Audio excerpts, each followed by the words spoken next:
Hello and welcome to our YouTube channel. दोस्तों class 12 का जो आपका चैप्टर है इलेक्ट्रोस्टैटिक्स, उसके न्यूमेरिकल्स हम देख रहे थे। ठीक है, एग्जाम्पल नंबर 10 तक हम आ गए थे। आज हम देखेंगे एग्जाम्पल नंबर 11 से। ठीक है, इस चैप्टर के थ्योरी लेक्चर जो है वो ऑलरेडी अपलोडेड है चैनल पे।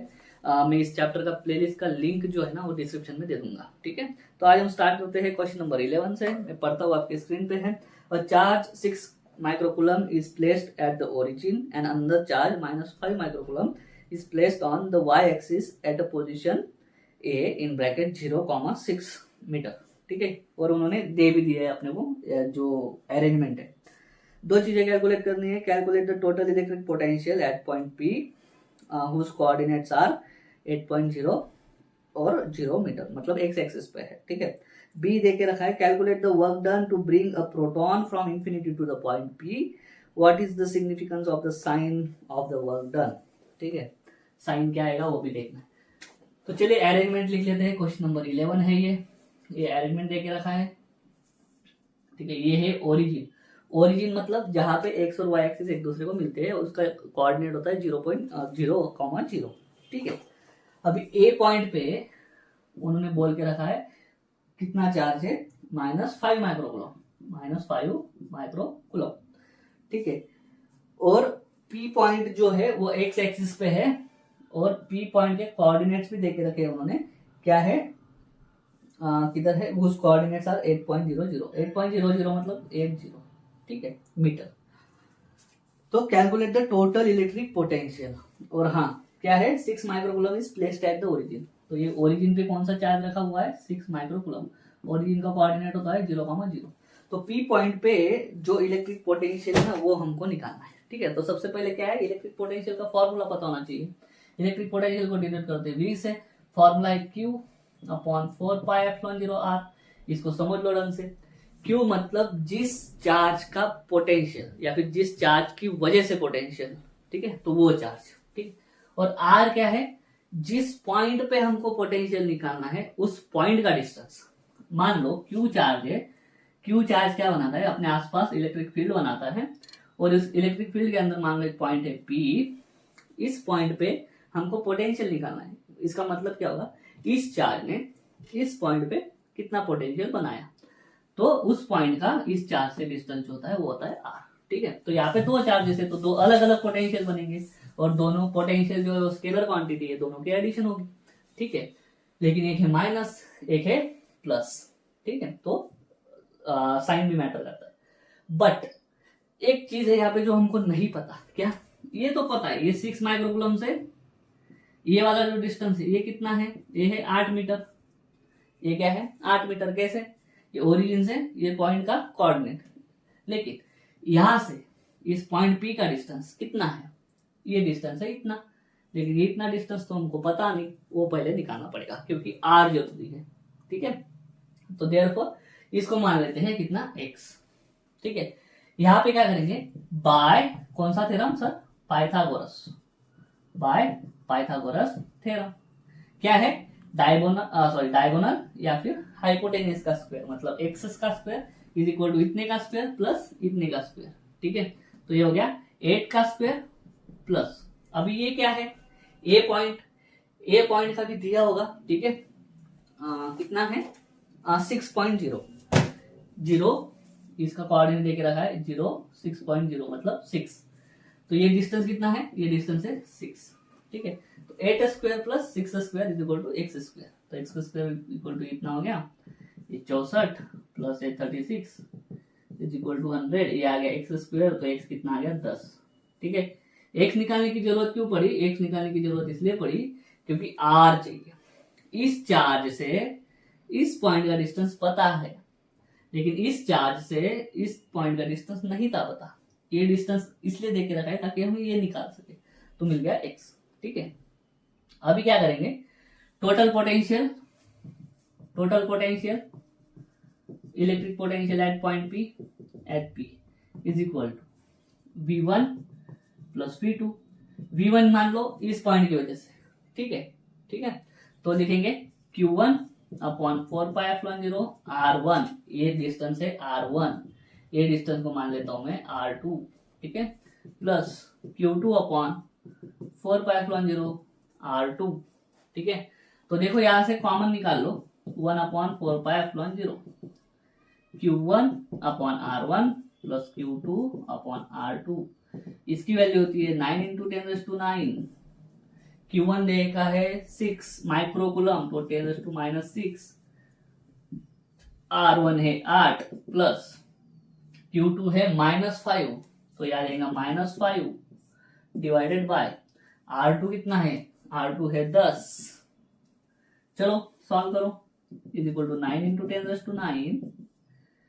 6 × 10⁻⁶, ये प्लस माइनस, ठीक है नीचे 8 माइनस प्लस माइनस माइनस 5 × 10⁻⁶, क्योंकि ये भी है 5 माइक्रोकूलम है, ठीक है 5 × 10⁻⁶ डिवाइडेड बाय 10। इसको सॉल्व करो, कैसे होगा, 9 × 10⁻⁹ एज इट इज, ये 10⁻⁻6 भी बाहर निकाल लिया मैंने, -6 से 10⁻⁶ से भी 10⁻⁶ वो बाहर आ गया, कॉमन निकल गया, 6/8 -5/10। चलो एलसीएम निकाल लो या फिर क्रॉस मल्टीप्लिकेशन कर लो, क्रॉस मल्टीप्लिकेशन सेम होता है, × 10⁻3, ये +9 -6 कितना हो गया 3। यहाँ पे देखो 6 10 60 -8 5 40 डिवाइडेड बाय 10 8 80। हाँ 9 × 10⁻3, 60 - 40 20/80, 2/8 मतलब 1/4 मतलब 9/4 × 10⁻3, 4 2 8 बचा 1 नहीं जाता, पॉइंट 1 के आगे 0 हो गया 10, 4 2 8, 10 में से 8 गया 2 आगे 0, 4 5 20, 2.25 × 10⁻3 वोल्ट, आंसर सही है, ठीक है 2.25 × 10⁻3 वोल्ट। ये हो गया ए पार्ट, ये क्या निकाला अपन ने, ए पार्ट। और दूसरा उन्होंने क्या बोला है, calculate the work done to bring a proton from infinity to point P, ठीक है। चलो वर्क डन क्या होता है, इतना ए पार्ट समझ में आ गया होगा, ठीक है। अभी देखो वर्क डन क्या होता है, किसी भी चार्ज को किसी भी पॉइंट पे लाने का वर्क डन का फॉर्मूला है, work done is equal to V × Q। V मतलब पोटेंशियल एट दैट पॉइंट। अभी हमको क्या करना है, प्रोटॉन दूर था इंफिनिटी पे, ठीक है, ये प्रोटॉन इतना दूर है इंफिनिटी पे, इंफिनिटी से इस प्रोटॉन को इस पॉइंट पे लाना है, तो इस पॉइंट पे लाने के लिए कितना काम करना पड़ेगा, ठीक है। तो उसके लिए क्या, जो चार्ज हम ला रहे हैं, अभी कौन ला रहे हैं, हमको किसको ला रहे हैं, प्रोटॉन को, तो प्रोटॉन की वैल्यू, चार्ज की वैल्यू, और V मतलब पोटेंशियल, किस पॉइंट पे ला रहे हैं उसको, इस पॉइंट पे, तो इस पॉइंट पे कितना पोटेंशियल है वो निकालना है, ठीक है। तो इस पॉइंट पे जो पोटेंशियल है वो हम निकाल चुके हैं, is equal to 2.25 × 10⁻3। Q proton पे चार्ज, प्रोटॉन ला रहे हैं, तो प्रोटॉन पे चार्ज होता है 1.6 × 10⁻19 पॉजिटिव वाला, ठीक है। तो सबसे सिंपल 225 16 इन दोनों मल्टीप्लिकेशन कर रहे हैं, ठीक है। 16 0 हाँ 16 32 48 0 4 16 32 4 36 1 2 1 2 3 1 2 3 3.6, ठीक है। तो ये आंसर आ गया 3.6 × 10⁻8 + 3a -19 -16 जूल, ठीक है। अभी यहाँ पे प्लस साइन है नहीं, यहाँ पे आएगा माइनस साइन, क्यों बताता हूँ।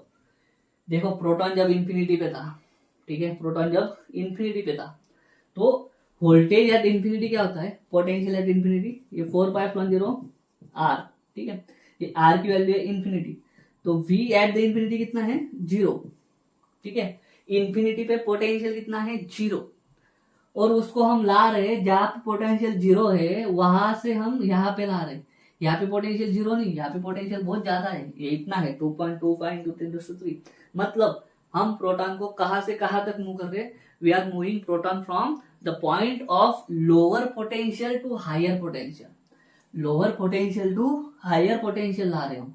तो इस टाइम पे क्या होता है, हमको ये जो इलेक्ट्रिक फील्ड है यहाँ पे, ये दोनों चार्जेस मिला के यहाँ पे इलेक्ट्रिक फील्ड बनाएंगे, और उसका पोटेंशियल है यहाँ पे, उसकी स्ट्रेंथ है यहाँ पे। तो प्रोटॉन को जब हम इधर लाएंगे ना, तो इलेक्ट्रिक फील्ड उसको अपोज करती है, क्या करती है, अपोज।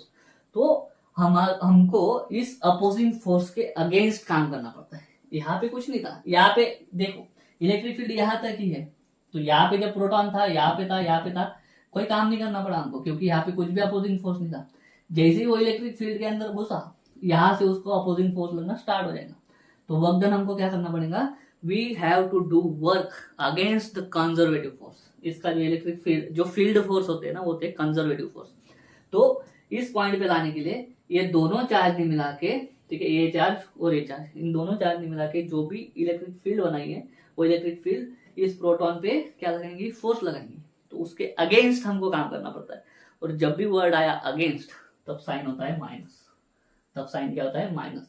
तो माइनस साइन क्यों लिखना पड़ेगा, the minus sign is because we are moving proton from the point of lower potential to the point of higher potential.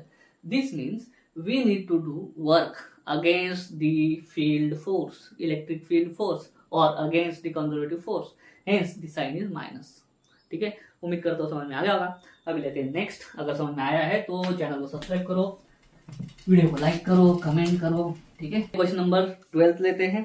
Parallel plate capacitor है with air between the plates, each plate has an area.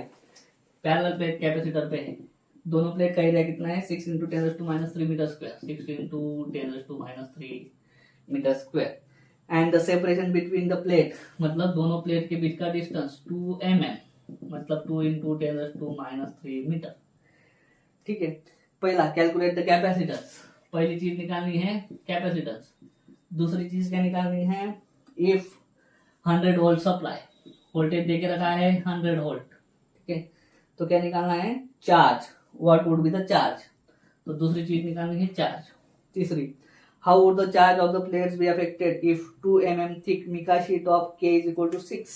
ठीक है, मतलब अभी dielectric है, उसका thickness है 2 mm और dielectric constant है 6। ऐसा इंसर्ट कर दिया in the plates while the voltage remains connected, मतलब वोल्टेज कॉमन है। ठीक है, how would the charge on the plates be, okay, मतलब पहले का भी चार्ज निकालना है और दूसरे टाइम पे क्या है, उसके अंदर अपन ये डाल देंगे, मिका शीट डाल देंगे, तो तब का हमको चार्ज निकालना है।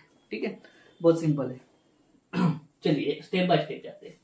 पहले निकालना है कैपेसिटेंस। पैरेलल प्लेट कैपेसिटेंस में कैपेसिटर का फॉर्मूला क्या होता है, C = ε0A/d। ε0 की वैल्यू होती है 8.85 × 10⁻12। ठीक है, एरिया देके रखा है सर 6 × 10⁻³ और ये है डी देके रखा है 2 × 10⁻³ ये -3 कट 6 2 इनमें डिवीजन मल्टीप्लिकेशन जो भी है 2 3 जा, तो ये आ जाएगा आंसर 8.85 × 10⁻12 × 3। चलो 8.85 × 3, 5 × 15 5 चला 1 8 24 25 5 चल 2 8 24 2 26 2655 2 × 10⁻12 फैरेड। ठीक है, ये हो गया आपका पहला आंसर कैपेसिटेंस का। दूसरा हमने पूछा है व्हाट वुड बी चार्ज। तो चार्ज का फॉर्मूला है Q = CV। सी अब भी निकाला 26.55 × 10⁻12, वोल्टेज देकर रखा है 100, तो क्या होगा, कुछ नहीं, 26.55 × 10⁻10 कूलम, -10 कूलम। ठीक है, दोनों एक बार आंसर देख लेते हैं। 2.655 × 10⁻11। ठीक है, क्या किया उन्होंने, ये पॉइंट इधर आगे कर देंगे तो ये हो जाएगा, लेकिन मैंने ऐसा ही क्यों रखा, क्योंकि इसको मैं ऐसे भी लिख सकता हूँ, पिको फैरेड भी लिख सकता हूँ। ठीक है, इसकी वजह से दोनों आंसर सही है। नेक्स्ट बी 2.655 × 10⁻9, सेम किया इन्होंने, ये पॉइंट इधर का इधर डाल दिया और एक पॉइंट कम हो जाएगा फिर यहाँ से, सेम है, लेकिन इतना भी ठीक, कोई गलत नहीं। ठीक है, अभी सी निकालना है। क्या बोल रहे हैं, how would the charge on the plates be if 2 mm thick mica sheet of, okay देखो अभी क्या है, जब भी डाइलेक्ट्रिक इंसर्ट होता है ना पैरेलल प्लेट कैपेसिटर में, तो डाइलेक्ट्रिक कांस्टेंट जितना कैपेसिटेंस बढ़ जाता है, लेकिन थिकनेस पे भी डिपेंड करता है। तो जब व्हेन डाइलेक्ट्रिक इज इंसर्टेड, देखो ये जो फॉर्मूला है ये कैपेसिटेंस का ही फॉर्मूला है, लेकिन जब डाइलेक्ट्रिक प्रेजेंट नहीं होता है। ठीक है, लेकिन जब डाइलेक्ट्रिक प्रेजेंट होता है तब क्या होता है, तब आपका कैपेसिटेंस हो जाता है F dash is equal to, देखो क्या होता है, फॉर्मूला बन जाता है ε0A अपॉन, अभी देखो D minus T plus T upon के, ये समझ में ले लो कैसे। डी होता है पैरेलल प्लेट कैपेसिटर, देखो ऐसा, ये दो पैरेलल प्लेट्स है, ठीक है। और अगर मान लो मैंने ऐसा कुछ कर दिया, ये है डाइलेक्ट्रिक, ठीक है, तो इन दोनों के बीच का डिस्टेंस है डी, और ये डाइलेक्ट्रिक स्लैब जो मैंने बीच में डाला है उसका थिकनेस है टी। तो वो फॉर्मूला है, इस तरीके से बन जाता है, ठीक है। तो फॉर्मूला अभी क्या होगा, अपन वैल्यू डाल देते हैं, ठीक है। तो ये फॉर्मूला भी ध्यान में रखना बहुत जरूरी है डाइलेक्ट्रिक के लिए। अभी देखो हमारे लिए अच्छा क्या है, डी भी 2 mm है और टी भी 2 mm है, ठीक है। तो डी माइनस टी क्या हो जाएगा, 0। तो ये आंसर आ जाएगा ε0 ए, या फिर चलो डायरेक्ट वैल्यू डालते 8.85 इंटू 10⁻12, एरिया है 6 into 10⁻3 upon D minus T हो गया 0, क्योंकि 2 mm है दोनों भी, प्लस टी कितना है, टी है 2 mm, 2 इंटू 10⁻3 अपॉन के कितना है सर 6। इसको सॉल्व करते हैं, देखो क्या हो जाएगा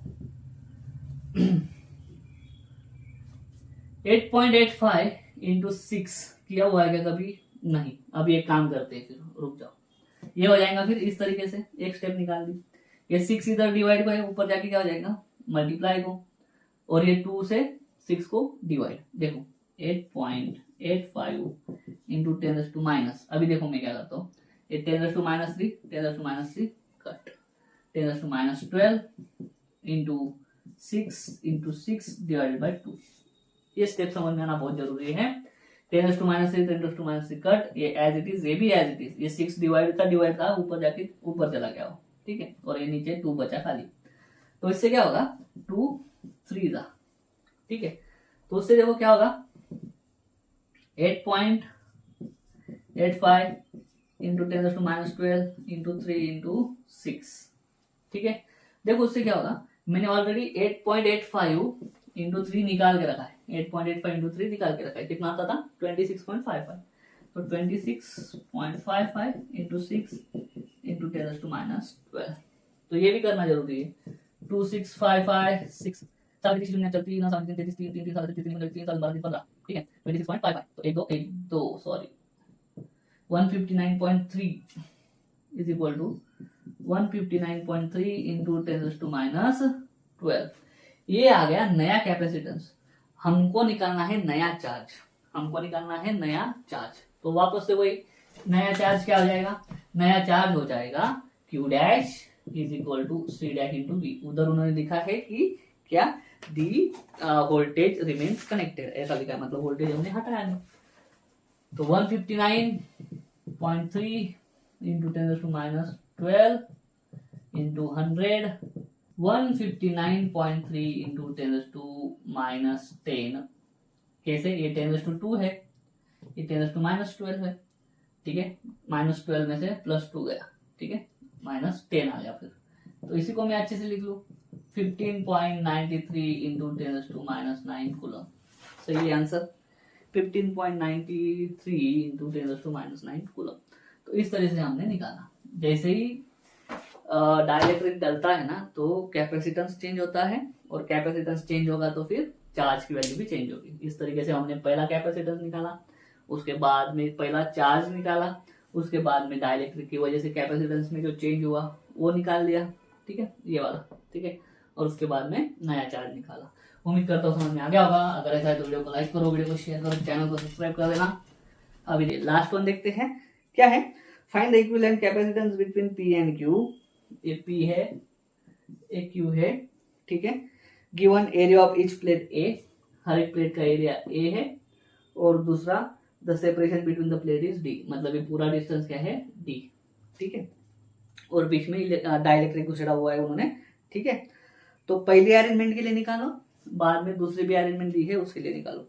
देखो इसके लिए डायरेक्ट फॉर्मूला है, ठीक है, क्या है, ये दो प्लेट्स है, इन दोनों प्लेट्स के बीच में अलग अलग डाइलेक्ट्रिक है।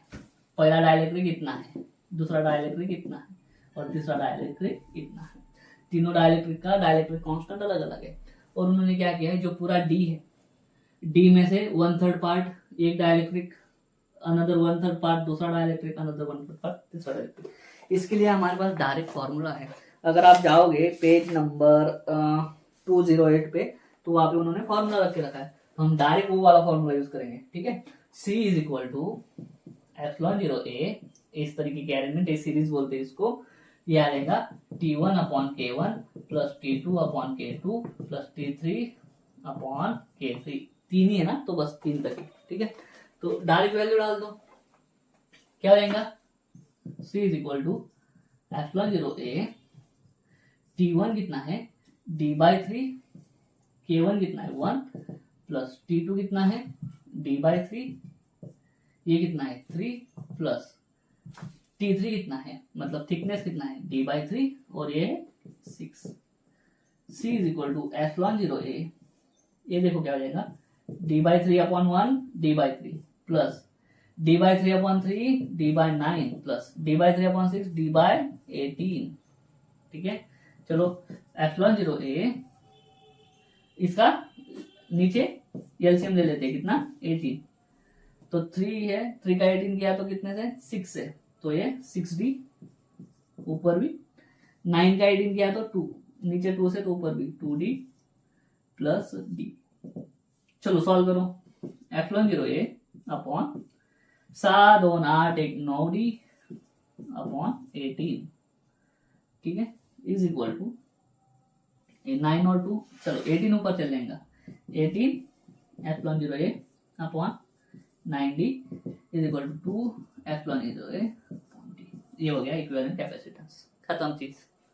ठीक है, 2 एप्सिलॉन 0a अपॉन D, ये क्या answer, 2 epsilon 0a upon D। बहुत सिंपल है, डायरेक्ट फॉर्मूला अवेलेबल था इसलिए हो गया। अभी देखते हैं इसी का नेक्स्ट पार्ट। चलिए अभी नई अरेंजमेंट दी है, उसके लिए निकालते हैं। सिंपल देखो, अभी क्या हो गया, प्लेट का भी एरिया डिवाइड हो गया, A/2 A/2, और यहाँ पे 3 अलग अलग है और पार्टीशन बन गए। तो अगर तुम इतना देखोगे इधर वाला पार्ट, तो ये पिछले जैसा ही है। ठीक है, सीरीज में तो मैं ये इतना जो पैरेलल प्लेट है, इसका कैपेसिटेंस जो बना है इसको बोल देता हूँ C1, इसकी वजह से जो कैपेसिटेंस बनेगा उसको बोल देता हूँ C2, इसकी वजह से जो बनेगा उसके लिए बोल देता हूँ C3। तो ये अरेंजमेंट कैसी होगी पता है, ऐसी, इन दोनों को सीरीज में लगा लेंगे ऐसा, ये दोनों सीरीज में है, और उसके साथ में ये वाला एक बंदा किसमें है, पैरेलल में है, ये ऐसा लगेगा, और ये है P और ये है Q, ये C2 C3 सीरीज में है और उसके साथ C1 क्या है, पैरेलल में है, ये है इक्विवेलेंट। तो पहले C1 निकालेंगे, C2 और C3। तो चलो पहले ना C2 और C3 का निकाल लेते हैं, या फिर C1, चलो C1 निकाल लेते हैं। क्या होता है formula, epsilon 0a upon D।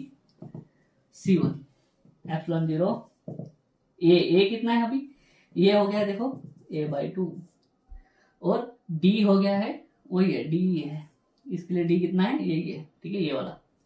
अभी देखना क्या हो जाएगा, epsilon 0a upon 2D, A2 नीचे आ गया, कोई गलत किया गया इसमें नहीं, लेकिन K भी तो लगेगा,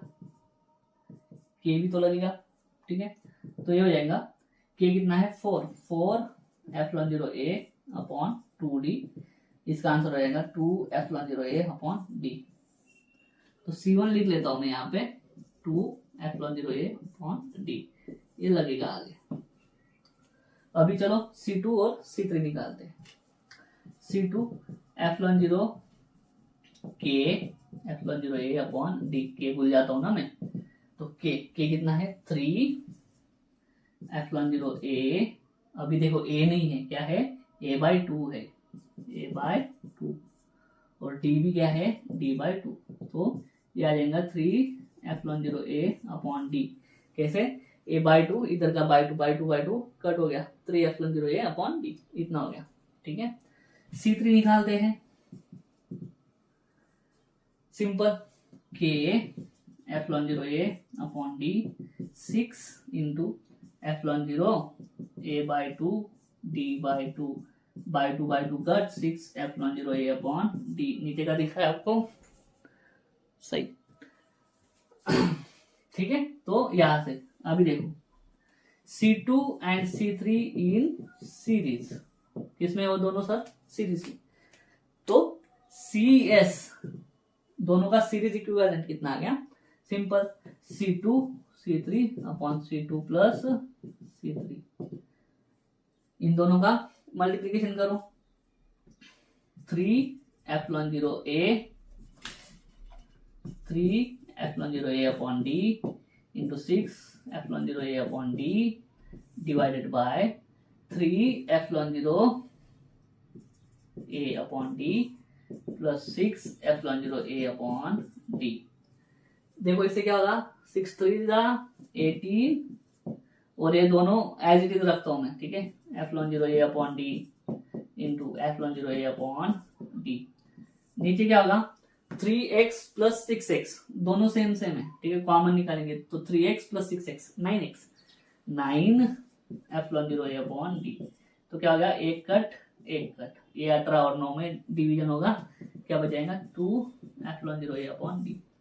तो CS कितना आ गया, इतना, ठीक है। तो अभी देखना, ये दोनों का निकाल लिया अपन, ये दोनों का कितना आया CS, ये 7 ऑलरेडी निकाला हुआ है, ठीक है। अभी देखो क्या होता है, कहाँ का करूं, ठीक है, ऊपर का ही करता हूं, ठीक है। अभी देखना CS and C1 are in parallel, ठीक है, ये CS जो निकाला था दोनों का और ये CS पैरेलल, तो C इक्विवेलेंट क्या रहेगा, CS प्लस C1, ये पैरेलल इक्विवेलेंट का फॉर्मूला ही है। CS क्या है, 2ε0A अपॉन D, ये भाई साहब भी उतना ही है, 2ε0A upon D, 2x plus 2x 4x 4ε0A upon D, खत्म। इस तरीके से अपन इक्विवेलेंट फॉर्मूला निकाल सकते हैं 4ε0A अपॉन D। उम्मीद करता हूँ समझ में आ गया होगा। इस तरीके से इलेक्ट्रोस्टैटिक के भी चैप्टर के न्यूमेरिकल सारे खत्म हो चुके हैं। उम्मीद करता हूँ समझ में आ गया होगा। अगर ऐसा है तो वीडियो को लाइक करो, वीडियो को शेयर करो, चैनल को सब्सक्राइब कर देना। मिलते हैं नेक्स्ट वीडियो में, तब तक के लिए चाहिए।